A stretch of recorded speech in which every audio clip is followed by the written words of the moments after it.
And I'm sharing the screen with you too.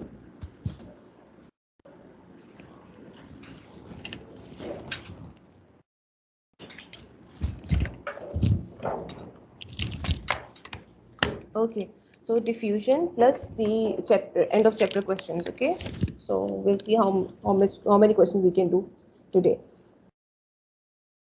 Okay, so first page 17. This page we were discussing, and I told you about the bromine water. Okay, that bromine water, it is highly volatile, so it gives vapors. Uh-huh. Yeah. Bromine water.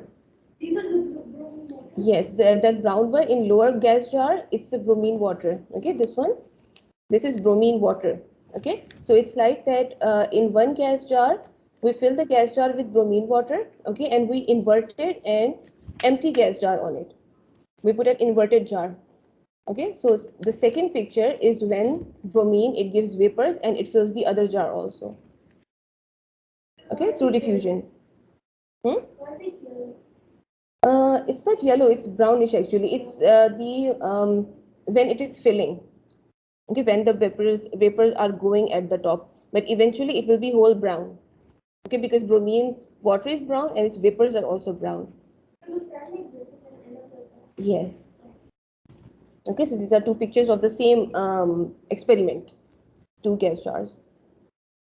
Okay, the thing is that these points, they are extremely important, and they are telling, okay, write it, that they are important. There are many past paper questions related to this.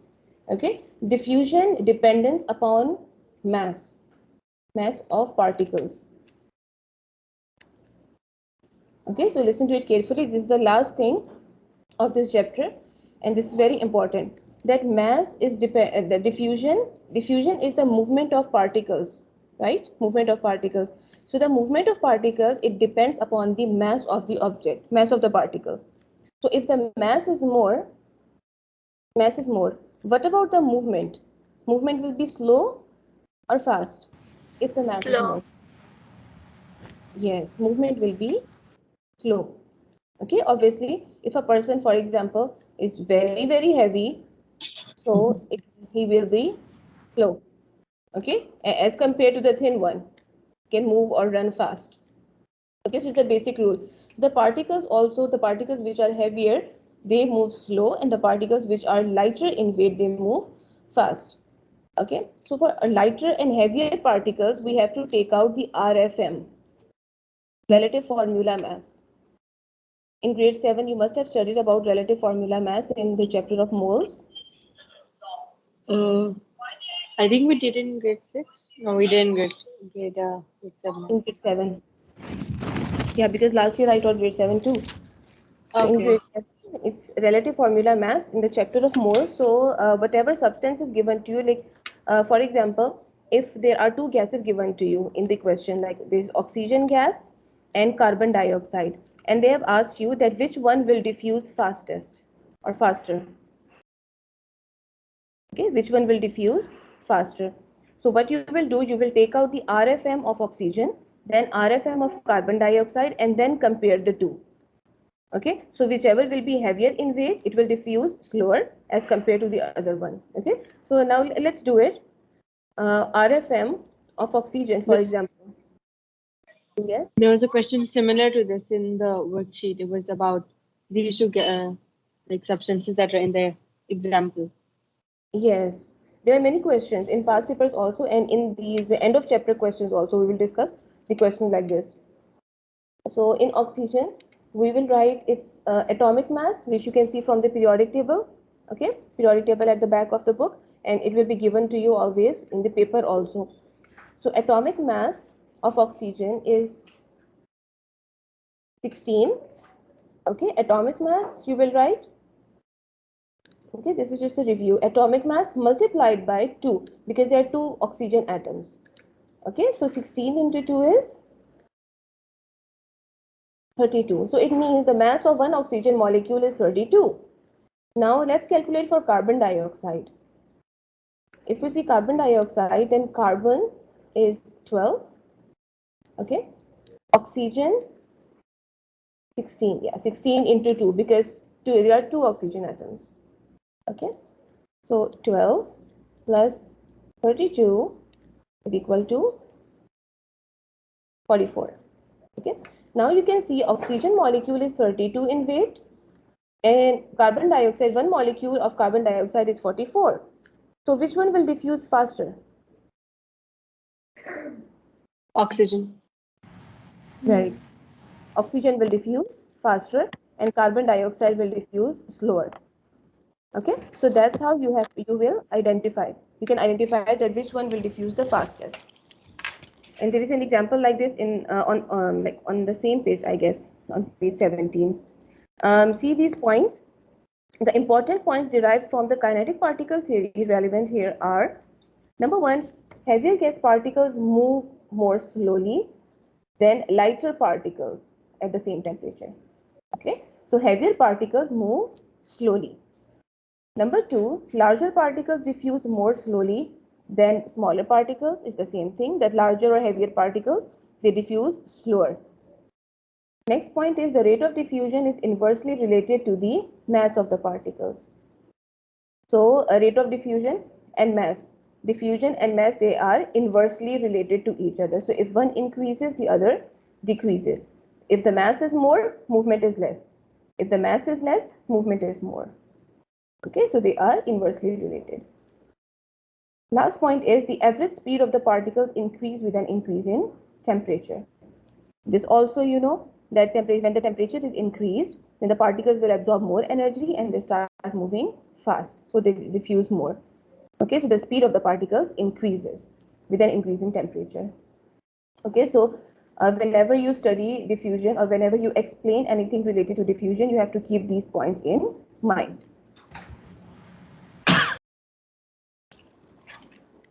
Okay, now see this example on the same page, example of HCl and ammonia. Okay, this example is that we have taken a tube, okay, a transparent tube. On one side of the tube, we put HCl, a cotton wool dipped in HCl, and on the other side, cotton wool dipped in NH3, ammonia. HCl is hydrochloric acid, and NH3 is ammonia.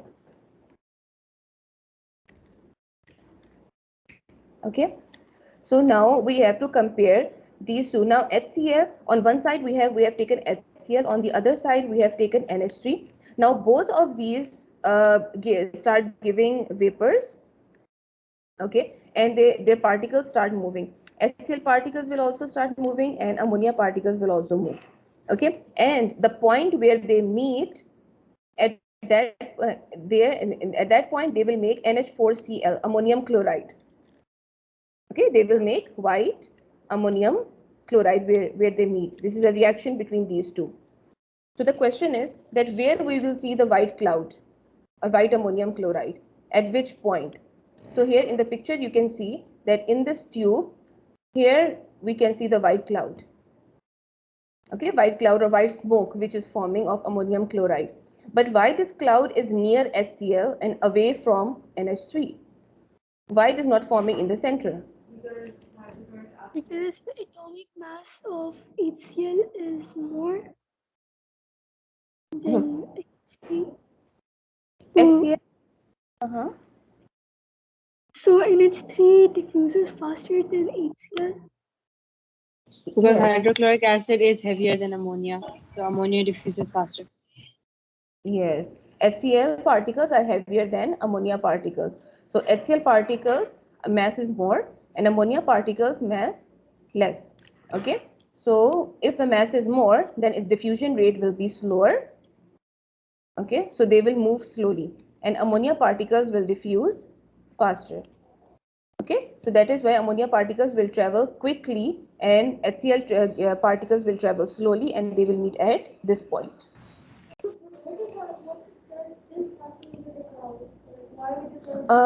Yeah, because they are meeting, no? So HCl particles, they are moving on from one side, and ammonia particles, they are also moving from the other side. Okay, and they are moving fast. They are moving slow.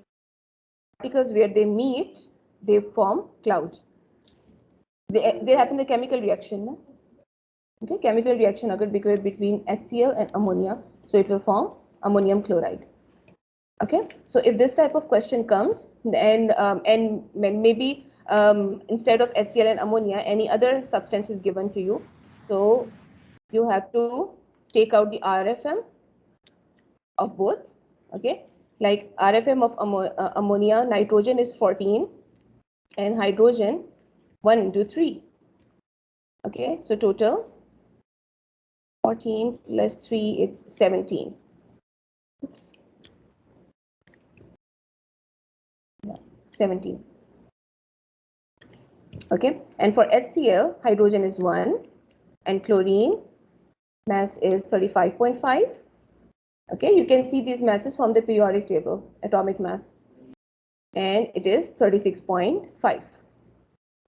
Okay, so if it comes to prove with the help of explanation or with the help of calculation, then you can do a calculation like this, take out RFM of both, okay, and then you can say that HCl particle, one particle of HCl is heavier as compared to ammonia. So HCl will diffuse slower, ammonia will diffuse faster. Okay, that is why this cloud is forming near HCl, not in the center. Got it? Yes. Okay, this was the last thing of this chapter. Now, question answers page number 18. There is activity which is not included. Okay, the experimental skills or activity, something like this. So we'll move to page number 19 question. There are 3 questions.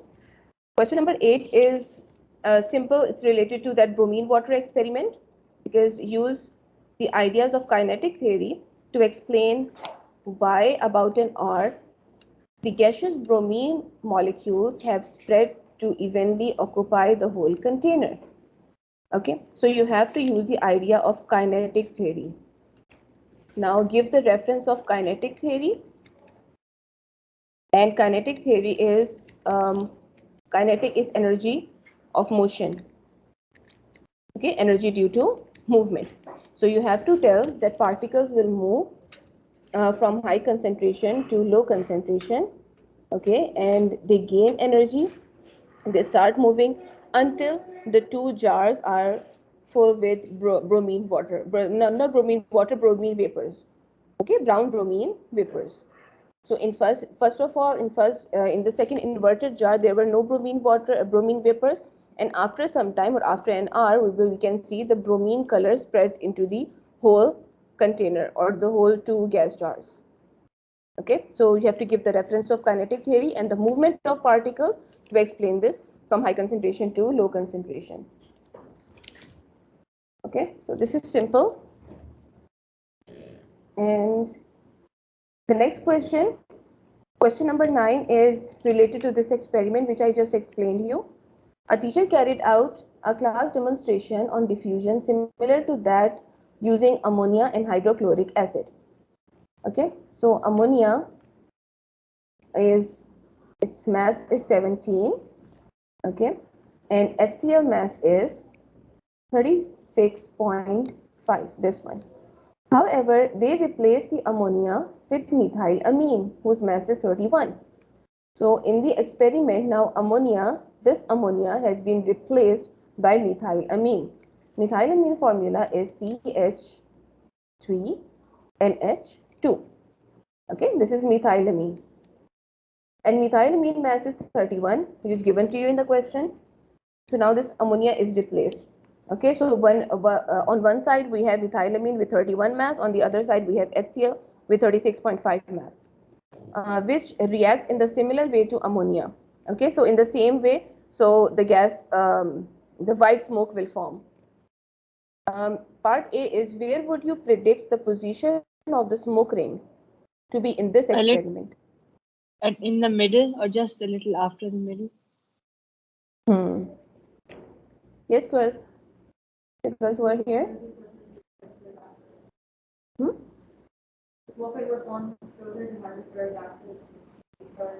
More near to hydrochloric acid or away from hydrochloric acid? A little away. Yeah, little away, it will be a little bit in the center. Okay, Yes, not like a little after the middle.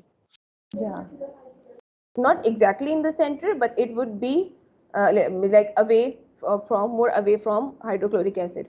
Okay, because ammonia methylamine, its particles are still, it's like, although its mass is more than ammonia, but still it's less than hydrochloric acid, so they will move fast. Okay, as compared to hydrochloric acid, and they will meet somewhere here. Okay, not exactly in the center, but almost in the center, but near to HCl, towards the HCl.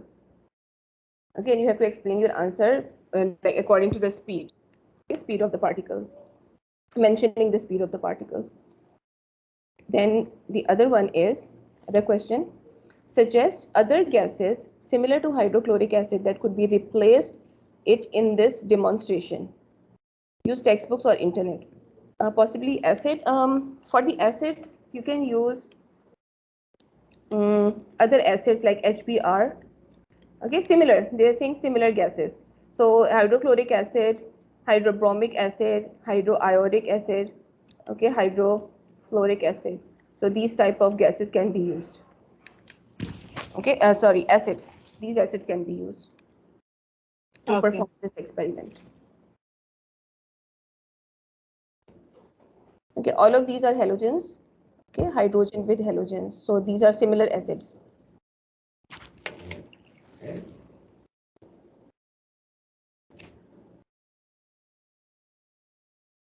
Done?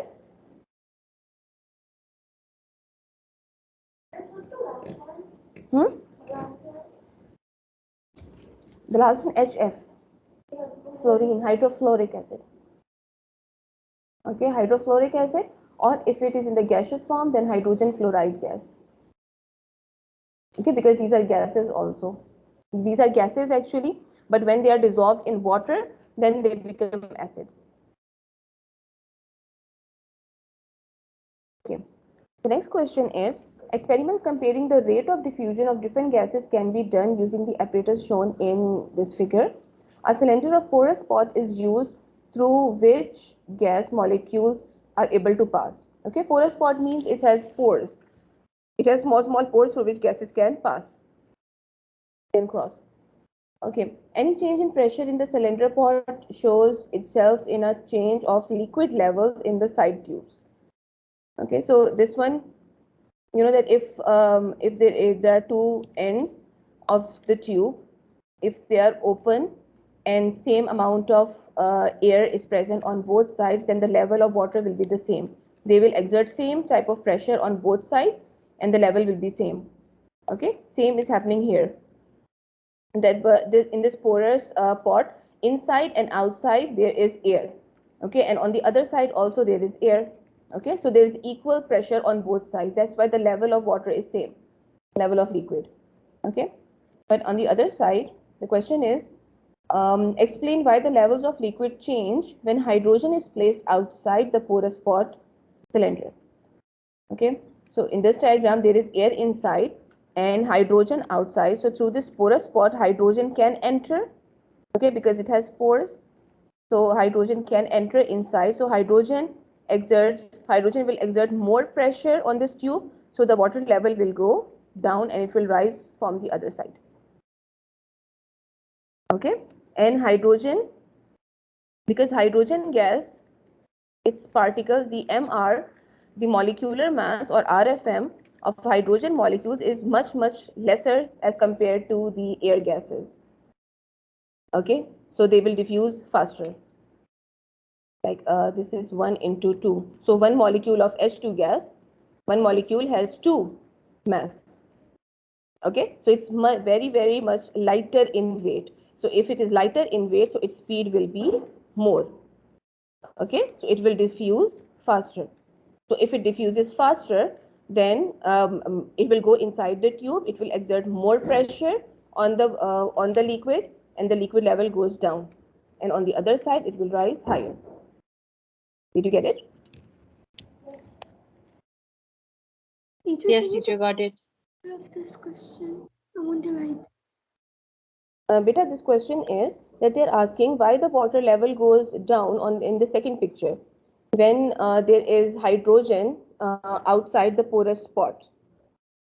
Okay, so if we replace the air, because in the previous diagram, in the last diagram, there were air inside the porous spot also and outside the porous spot also.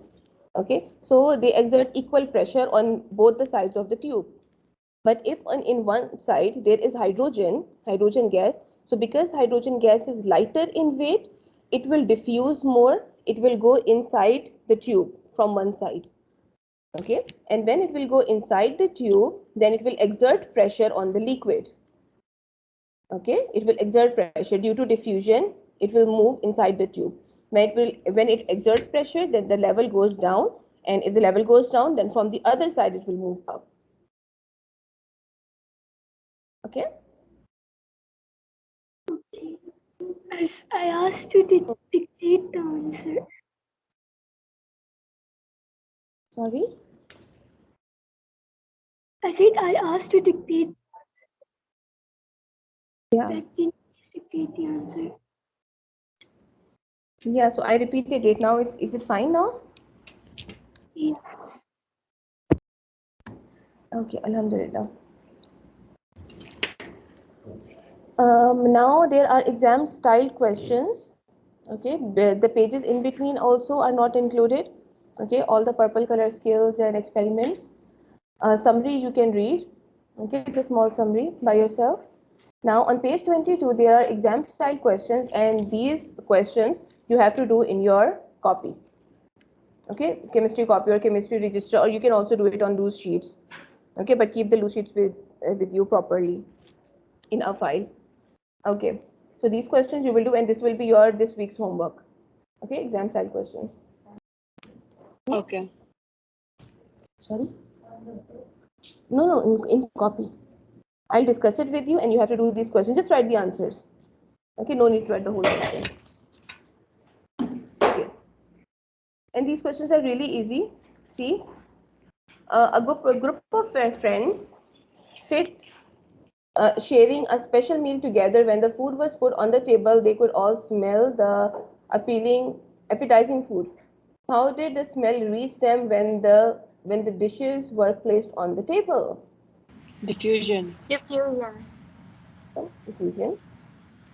B is correct. The figure shows the changes. You can see the figure. Which change of state is shown? Solid to liquid. Melting. Melting. Melting, right. Solid to liquid. Okay, next one. The figure shows ice cubes floating on the surface of the glass of fizzy drink. Okay, in my picture, you cannot see it properly, but there are ice cubes at the top.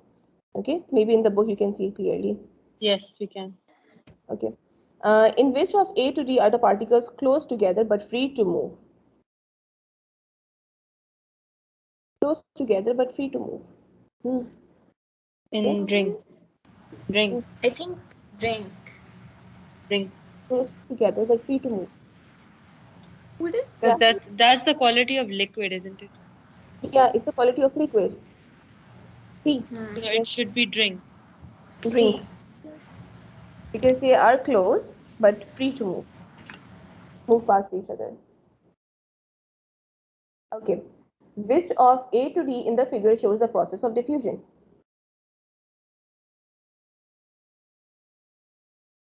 C.